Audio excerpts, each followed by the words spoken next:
Hi everyone, welcome back to Skill to Earn. Today we will see a formal way of setting up of a new business, which includes company formation, opening of your business account, creating a logo and registering that logo, and GST registration.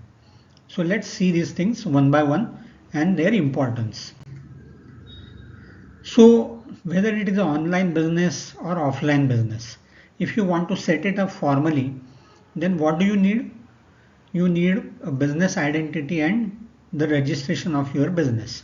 For that, the prerequisites are you should have a professional business ID.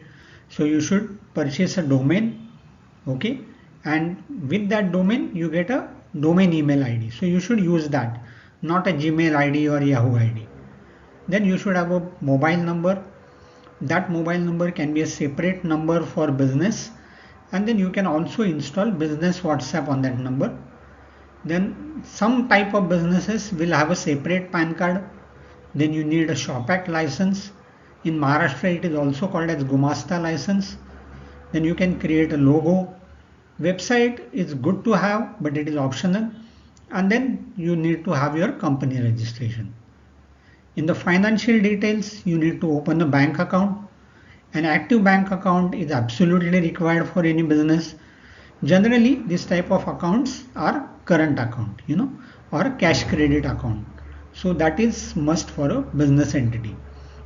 And then if you are going to set up a shop, so offline shop, then you need a name for the shop. See, the name of the business or the name of the company and name of the shop can be totally different. If you are also going to set up an online shop, then that store name should also be there. A pickup address should be there where the delivery partner will come and pick up your packages, typically for the online business. So all these business requirements you will see in more details now. So company registration, we have different types in India. Sole proprietorship, which is for whom? Sole founders, local shops, small freelancers. Okay, how it works? One person owns and runs the entire business. Pros: very easy, cheap to start, and you have the total control. You don't depend on anybody to take any decision. What are the cons? Your personal and business assets are tied together. If the business has debts, your personal property is at risk. So that is sole proprietorship. What is partnership? Two or more people starting a business together is partnership. Partners share the work, profit, loss based on whatever agreement they have. Pros are simple to form with minimal paperwork. Okay, cons are partners share unlimited liability similar to sole proprietorship. Personal assets can be used to pay off business debts. A limited liability partnership is much better version of a partnership firm. It is for growing small and medium businesses. It is a hybrid model combining flexibility of a partnership firm and legal protection of a company. Your personal assets are protected if the business gets into any legal trouble, requires official registration and filing annual reports with the government. Okay, so those compliance things you have to take care of. Private limited company, obviously the best way to start a company. If you are raising funds or you are a startup who wants to quickly grow, it's a scalable business, then you should form this type of company. The company is a separate legal entity from its owners. Owners have limited liability, and it is easier to raise money from investors. It is also easier to get loans from banks. It has higher setup costs, strict legal rules, and mandatory regular audits to be performed. The fifth one, which was later introduced, is one person company, OPC. This is sole entrepreneurs who want legal protection. Okay, again a better version of sole proprietorship. A single person owns the company, but it still operates as a separate entity.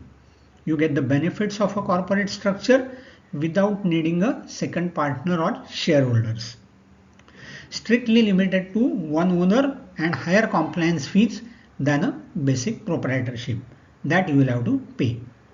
Please note that a CS or a company secretary, okay, is the best person to guide on company formation and compliance requirements. But we need this basic information because we want to go ahead and talk about more businesses, more business types, online businesses. So this primary information is required. That is why I am sharing. But if you are actually going to go and register a company, please contact your CS for better guidance. See, logo is an equally important thing in a business because you will use that logo on your business card, your website, your flyers, your social media pages, everywhere, right?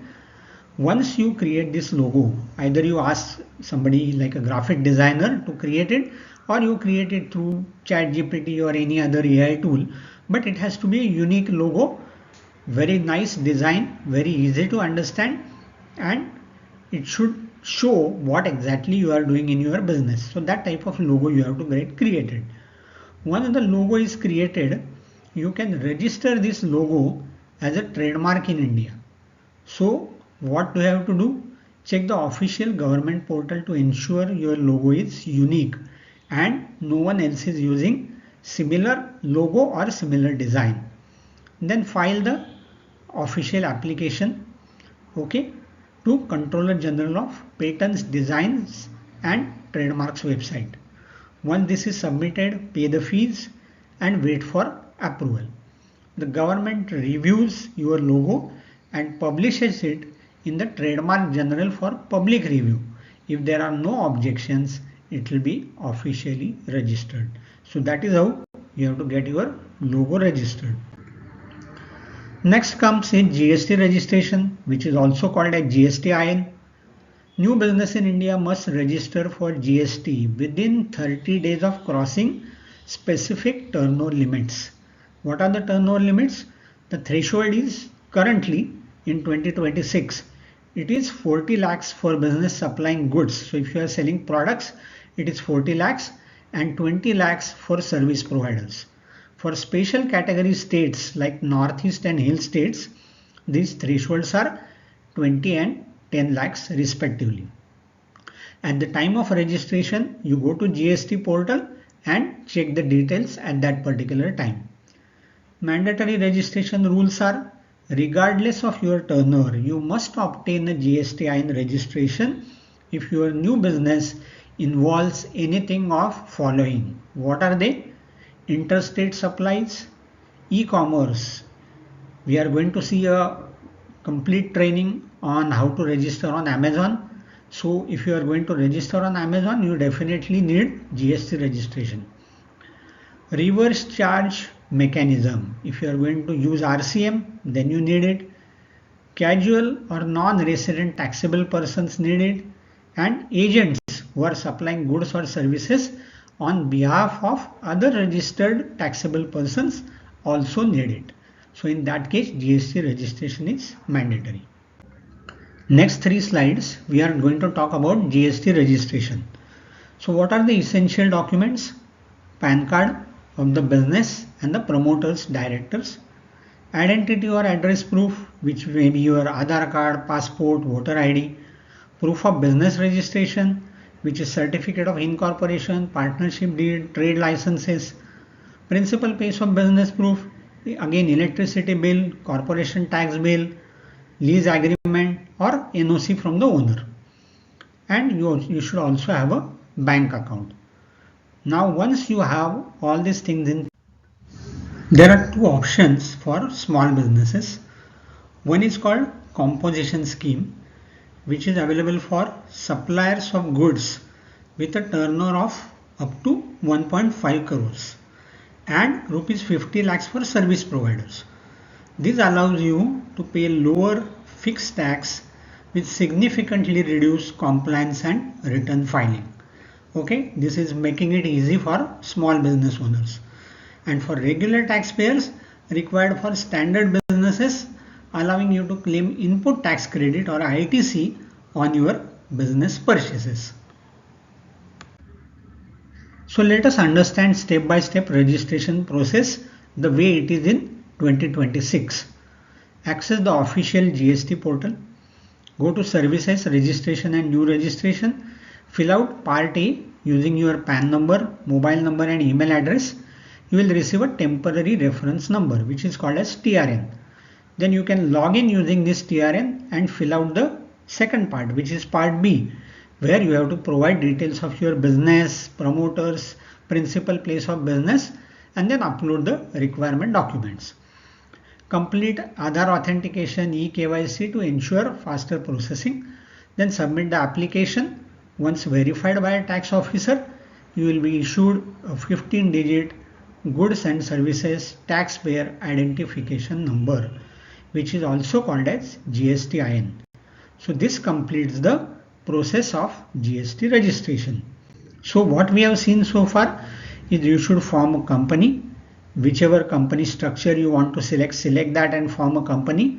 Okay, then you have to do your Shop Act license. You can create your logo, you can create your website, which is good to have. Then you can register for GST, you can create your current bank account. Once all these things are in place, you are good to start with any business, whether it is online or offline. Keep watching this series of videos which are basically different training about different ways to earn money online or offline. This particular video is about starting a company and obtaining GST registration. Keep watching each training to learn new skills and new ways of earning. Information in this video is of great help if you want to sell on any online portal like Amazon or Flipkart. Keep watching the next videos for online selling. Thank you once again.